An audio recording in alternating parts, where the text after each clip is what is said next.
ಎಲ್ರಿಗೂ ನಮಸ್ಕಾರ. ಇವತ್ತು ನಾವು ತುಂಬ ರುಚಿಯಾಗಿರುವಂಥ ಉಪ್ಪಿಟ್ಟು ಅಥವಾ ಉಪ್ಮಾ ಮಾಡೋದು ಹೇಗೆ ಅಂತ ನೋಡೋಣ.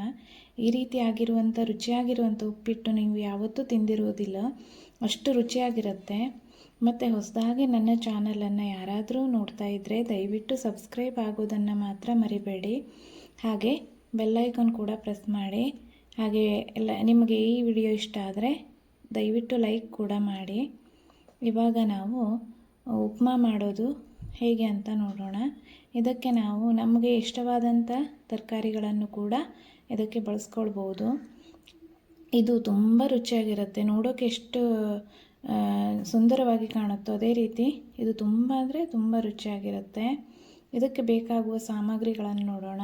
ಹಸಿಮೆಣಸು, ಶುಂಠಿ, ಕೊತ್ತಂಬರಿ ಸೊಪ್ಪು ಸ್ವಲ್ಪ, ಬೀನ್ಸು ಒಂದು 5-6 ಬೀನ್ಸ್ ತೊಗೊಂಡಿದ್ದೇನೆ, ಕ್ಯಾರೆಟ್ ಒಂದು, ಆಮೇಲೆ ಸ್ವಲ್ಪ ಸಾಸಿವೆ, ಸ್ವಲ್ಪ ಕಡಲೆಬೇಳೆ ಇದ್ದರೆ ಕಡಲೆಬೇಳೆ ಹಾಕ್ಕೊಳ್ಬೋದು.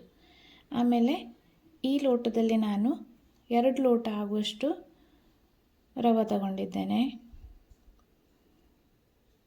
ರವೆಯನ್ನು ಹುರ್ಕೊಳ್ಬೇಕು ನಿಧಾನವಾಗಿ. ಇದಕ್ಕೆ ಮತ್ತೆ ಎಣ್ಣೆ ಹಾಕಿ ಹುರಿಬೇಕಂತ ಹೇಳಿಲ್ಲ, ಸಾದಾ ಹುರ್ಕೊಳ್ಬೇಕು. ರವೆನ ನಿಧಾನವಾಗಿ ಹುರ್ಕೊಳ್ಬೇಕು. ಅದು ಕಲರ್ ಚೇಂಜ್ ಆಗ್ತಾ ಬರುತ್ತೆ ಮತ್ತು ರವೆ ಹುರಿದಿರುವಂಥ ಸ್ಮೆಲ್ ಬರುತ್ತೆ.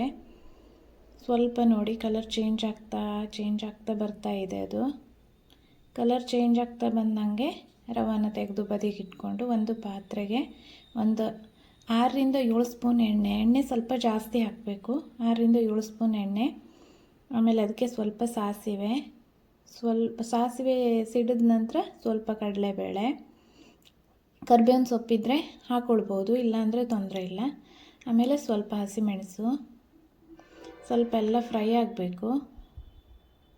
ಸ್ವಲ್ಪ ಫ್ರೈ ಆದ ನಂತರ ಸ್ವಲ್ಪ ಶುಂಠಿ ಅದು ಕೂಡ ಹಾಕಿ ಸ್ವಲ್ಪ ಫ್ರೈ ಮಾಡಬೇಕು.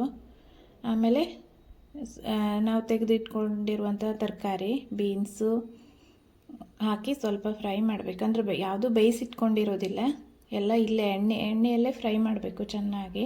ತರಕಾರಿ ಎಣ್ಣೆಯಲ್ಲೇ ಫ್ರೈ ಆಗಬೇಕು. ಹಾಗೆ ಸ್ವಲ್ಪ ಕ್ಯಾರೆಟ್ ಹಾಕಿ ಅದನ್ನು ಕೂಡ ಸ್ವಲ್ಪ ಫ್ರೈ ಮಾಡ್ಕೊಳ್ಬೇಕು.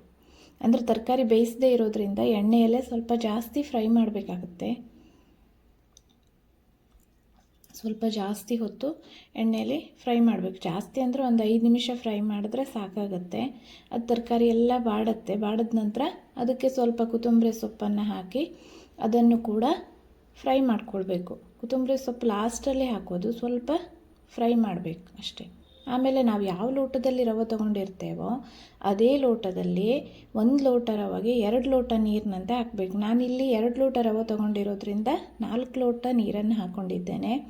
ಹಾಗೆ ರುಚಿಗೆ ತಕ್ಕಷ್ಟು ಉಪ್ಪನ್ನು ಹಾಕಿ ಮುಚ್ಚಳವನ್ನು ಮುಚ್ಚಿಟ್ರೆ, ಆಮೇಲೆ ಅದು ಈ ಥರ ಕುದಿಯೋಕ್ಕೆ ಸ್ಟಾರ್ಟ್ ಆದ ನಂತರ ನಾವು ಹುರ್ಕೊಂಡಿರುವಂಥ ರವೆಯನ್ನು ಹಾಕಿ ತಿರ್ಸ್ಬೇಕು.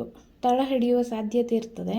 ಮತ್ತು ಈಗ ನಾವು ಲೋ ಫ್ಲೇಮಲ್ಲಿ ಇಟ್ಕೊಳ್ಬೇಕು, ಇಲ್ಲಾಂದರೆ ಅದು ಸಿಡಿತದೆ ಸ್ವಲ್ಪ. ಹಾಗಾಗಿ ಸ್ವಲ್ಪ ಲೋ ಫ್ಲೇಮಲ್ಲಿ ಇಟ್ಕೊಂಡು ಈ ಥರ ತಿರುಗಿಸ್ತಾ ಇರಬೇಕು. ತಳ ಹಿಡಿಯೋಕೆ ಕೊಡಬಾರ್ದು, ಸಣ್ಣ ಉರಿಲಿ ಇಟ್ಕೊಂಡಿರಬೇಕು, ತಿರುಗಿಸ್ತಾ ಇರಬೇಕು. ಆಮೇಲೆ ಈ ಹದಕ್ಕೆ ಬಂದ ನಂತರ ನಮ್ಮ ಉಪ್ಪಿಟ್ಟು ಅಥವಾ ಉಪ್ಮಾ ರೆಡಿಯಾಗಿರುತ್ತೆ. ಇದಕ್ಕೆ ಹೆಚ್ಚು ಸಮಯ ಬೇಕಾಗುವುದಿಲ್ಲ. ತರಕಾರಿ ಎಲ್ಲ ಕಟ್ ಮಾಡಿಕೊಂಡ್ರೆ ಕೇವಲ ಒಂದು 10 ನಿಮಿಷದಲ್ಲೇ ಆಗುತ್ತೆ ಇದು. ಇದಕ್ಕೆ ಮೊಸರು ಮತ್ತು ಉಪ್ಪಿನಕಾಯಿ ಹಾಕ್ಕೊಂಡು ತಿಂದ್ರಂತೂ ತುಂಬ ರುಚಿಯಾಗಿರ್ತದೆ ಇದು. ಇವಾಗ ನಮ್ಮ ಉಪ್ಪಿಟ್ಟು ರೆಡಿ.